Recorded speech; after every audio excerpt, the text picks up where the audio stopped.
Hi guys, welcome to Brand X Reviews. Spoiler alert, I am going to be getting into spoilers, but before I do, I'm just going to say, great film, Spectre was awesome, I loved it, I loved the other Daniel Craig films too, I didn't feel let down by this. That's as much as I'm going to go into without giving out spoilers, so from this point on, if you don't want spoilers, turn this off, don't complain when I've ruined the film for you. So there we go, right, okay. First off, Christoph Waltz said, somewhere I read anyway, I am not Blofeld in this film. Lying bastard, he is Blofeld, he's definitely Blofeld. He uses the full name, Ernst Stavro Blofeld. That was his mother's maiden name which he used. That was what Blofeld was, because he has issues with his father, let's just put it that way. I'm not going to get into the whole film, I'm not getting into the whole plot of the film, like they go through a door and this happens. I'm just going to say, you know, various different key points.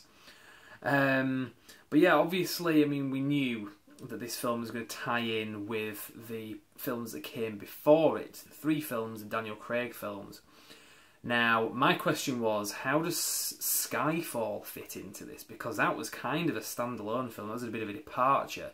I don't think there was really anything in that film that referred to that organisation from Quantum of Solace and Casino Royale before that, that kind of had this network that was referred to as Quantum in Quantum of Solace. Well, Quantum is Spectre. That is fully laid out in this film. That is the case.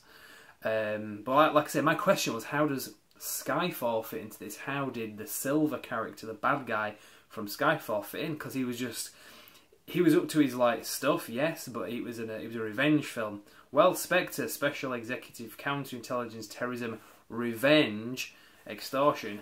I guess the revenge element of it was your Silver character from Skyfall, because they do say in this one he was a part of Spectre, was that guy.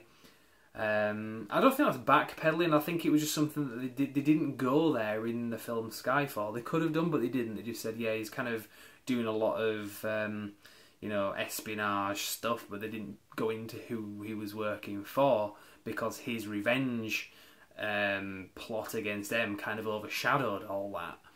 So it was really great. That answered my question anyway. Yes, he is a part of it. And there's many different references to the other films as well, and the other characters. There's, you see, in fact, one thing that I liked in the opening credits, you do actually see in some of the kind of arty graphic stuff that they do, you get to see the Silver character in like some sort of shards of breaking glass. You get to see Le Chiffre, but you also get to see Vesper Lynd as well, and you kind of see her when she's dying, and it's kind of like projected against something, you know, when she's underwater and she's in distress. You kind of see that in the opening credits of this, which to me is kind of a nod to On Her Majesty's Secret Service, because you remember that film, they were wanting, obviously it was a new actor with George Lazenby, and they wanted to have some kind of indication that what had come before was relevant to it. That's not the case here. Obviously we know that the Daniel Craig's previous films are all relevant, but they wanted to sort of say, look, those films are very relevant to this one. So they inserted clips of the films that had gone before, much like they did in On Her Majesty's Secret Service.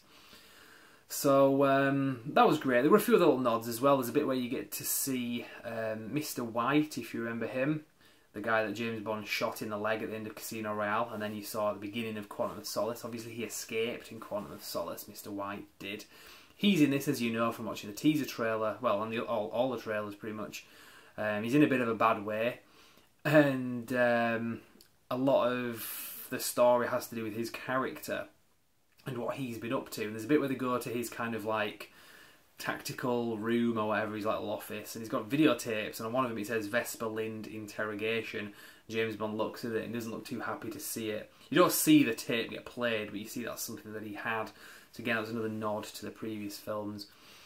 Now in the film, I like the fact that Q has got a bit of a bigger role in this as well. Similar to some of the earlier films he did that. It was always nice when Q had a bit of a role, like in License to Kill and Octopussy as well. He had a bit of actual part in some of the action there, not just the beginning of the film where he gives the gadgets and then you never see him again. But also Tanner has a bit more to do in this, and also M as well has some real storyline in this and some real involvement, like he did in the previous film. I mean, I think, well, to be fair, Q had some as well in the previous film. So it wasn't just like a couple of scenes, it was major involvement. And also Moneypenny as well. Now, there's a reference to Felix Leiter, but he's not in the film. I was kind of hoping to see Jeremy Wright, I think his name is, or Jeffrey Wright, I think, the actor who played Felix Leiter in Casino Royale and Quantum of Solace. I was hoping he'd make an appearance in this, having not been in Skyfall, but he doesn't. But there's a reference to him in the film. Monica Bellucci, the actress, wasn't in the film very long, which I'm fairly pleased about because I'm not a big fan of hers. I don't know, I never have. I find her a bit pretentious. She's very pretty, but that's about it. What do you expect from a Bond girl if you're going to go down the traditional route? Now, the Leia Seydoux character, Madeline Swan, I've never seen her in anything before, that actress, but I thought she was really good. She's more than just a pretty face. She really kind of sold more than just being kind of your generic Bond girl, which I think is something they tried to avoid in this film series. You have had your generic Bond girls, but they haven't lasted very long, they haven't lived very long anyway. So again, in keeping with what's come before, and she just seemed to be a love interest. I didn't particularly buy the love thing. She does actually say at one point that she loves James Bond, having only just recently met him. I felt like it kind of felt a bit contrived. I mean, you got the impression with Vesper Lynd, those two really kind of developed together. They had a real chemistry from the beginning that developed into a loving relationship, and you bought it. This I didn't particularly, but I didn't mind it too bad. At the end of the day, it's a James Bond film. So, there is that anyway. And now that the whole stuff, like I say, with Blofeld, obviously we knew back when, just before they announced, we're doing the film and it's called Spectre, before they announced that, we knew it's going to have Spectre in. We'd heard that. We'd also heard that Christoph Waltz was in it as Blofeld. They then confirmed the film has not just got Spectre in, it's called Spectre. Christoph Waltz is in it. It wasn't a stretch of the imagination to say this is going to be Blofeld, and it is. So that wasn't a big reveal. But he does have the cat as well. That was another nice little nod. He has the white fluffy cat in the film. It's not played up too much. He's not like sat in a chair with a cat like, Mr. Bond, I've been expecting you. But he has a cat, which, like I say, worked well and was a nod. And there's also a bit where he gets injured and he has a big scar down his eye, and his eye's a bit kind of messed up as well. So again, it's kind of a nod. This isn't a prequel to those other films. So it's not like, oh, that's how he got the scar. Because the continuity just does not work if you're going to go down that road, but it does nod to it anyway, which I thought was really great. There's plenty of stuff I could say about this film. There's lots of little things that I noticed, lots of little things I probably didn't notice as well, and I could go on forever, but I'm going to try and keep this video short. Now, one thing I didn't mention in the video that I kind of need to insert here, the film opens with the gun barrel scene, which I'm very pleased with. If you don't know what the gun barrel scene is, well, how do you describe it? It's the beginning of pretty much every other James Bond film other than the Daniel Craig ones, where James Bond's walking along and turns and shoots at the camera, and then blood pours down from the top of the screen. Obviously, Casino Royale kind of started the trend of not having that at the beginning, which I thought was just kind of weird. It almost felt like a snub to the previous films not having that. But I know that isn't the case. I mean, they did put it in leading into the song You Know My Name by Chris Cornell in Casino Royale. But they needed really to have it at least after that point at the beginning of the film. And they didn't. They just sacked it off. They just started putting it at the end of the film, which really just didn't make much sense. I mean, some people have interpreted it in different ways. You can go down that road, but I think it needs to be at the beginning of the film. And again, with Skyfall, they put it at the end. This film puts you right at the beginning, which is really great because it's the first film since The World Is Not Enough to actually have that presented as it should be. I know they did it in Die Another Day, but it had a bullet shoot towards the screen, and that just looked stupid. But I'll just Die Another Day for you. So it's great in this one that Daniel Craig's last film, if that's what it is, has that back in there because it kind of wraps it up nicely. Now, I do say it's Daniel Craig's last film. That's just my feeling. It's not ultimately confirmed yet, so there's no right or wrong to that answer today as I'm recording this. But the film definitely feels like it's his last one. It wraps things up with him, and I don't really see it going forward from this point on with him. Sam Mendes, the director of both Skyfall and now Spectre, said recently in an interview, there is a sense of completion at the end of this film, which I think is intentional. Those are his words, pretty much. To me, I mean, you can interpret it how you like. I interpret that as being this is Daniel Craig's last film, and it's wrapped it up. So we're going to get into that anyway in a future video. I'm going to get the core, and we're going to do a video about Spectre. But for now, this is just kind of my little instant spoilers review. So let's get back to the video anyway. Well, stood out to me.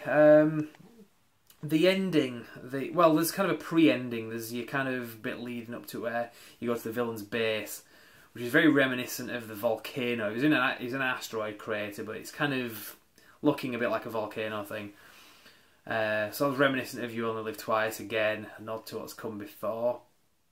And but then you've got your main ending, your final thing in London, which was great. And that's your whole thing with explosions and car chases. It pays off at the end if that's what you're after. Now I'm going to do I'm going to shut up because I'm kind of rambling on a bit, but I'm going to do a follow-up video to this with the core, because he's got a lot of stuff to say, and I need to kind of develop my thoughts a bit more about this. But for now, I'm saying great film. I loved it. Yeah, I'm just going to leave it there anyway. So go see it. If you get the option to see this in 4K, by the way, do it. Because the original opening of this film was 7:30 PM.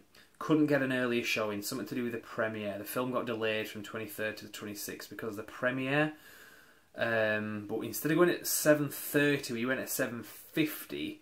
Because the seats were better for starters, but also it was a 4K showing. It cost a couple of extra pounds to go see it in that quality, but it looks really nice. So I definitely recommend it if you get the chance to. And it maybe means waiting a little bit longer, well, half an hour or whatever. I wouldn't recommend wait days, but look for the 4K showings because it looks beautiful. I've never seen a film in cinema in that quality before, so to me that was another positive thing. So yeah, like I said, I'm going to shut up now. There's another review that's going to come up maybe in a day or so, or maybe a couple of days, or 3 days. I don't know, whenever me and the core can get together to do a video about it. So for now, I'm going to leave it there. Very happy with the film, very happy with how it's tied in with what's come before. So, Brand X Reviews, if you want to follow us, go to the website. There's an video coming up now with information on how you can follow us. So for now, I'm going to say, Spectre is awesome. Go see it, 4K if you can. I'll see you next time. Thank you very much for watching.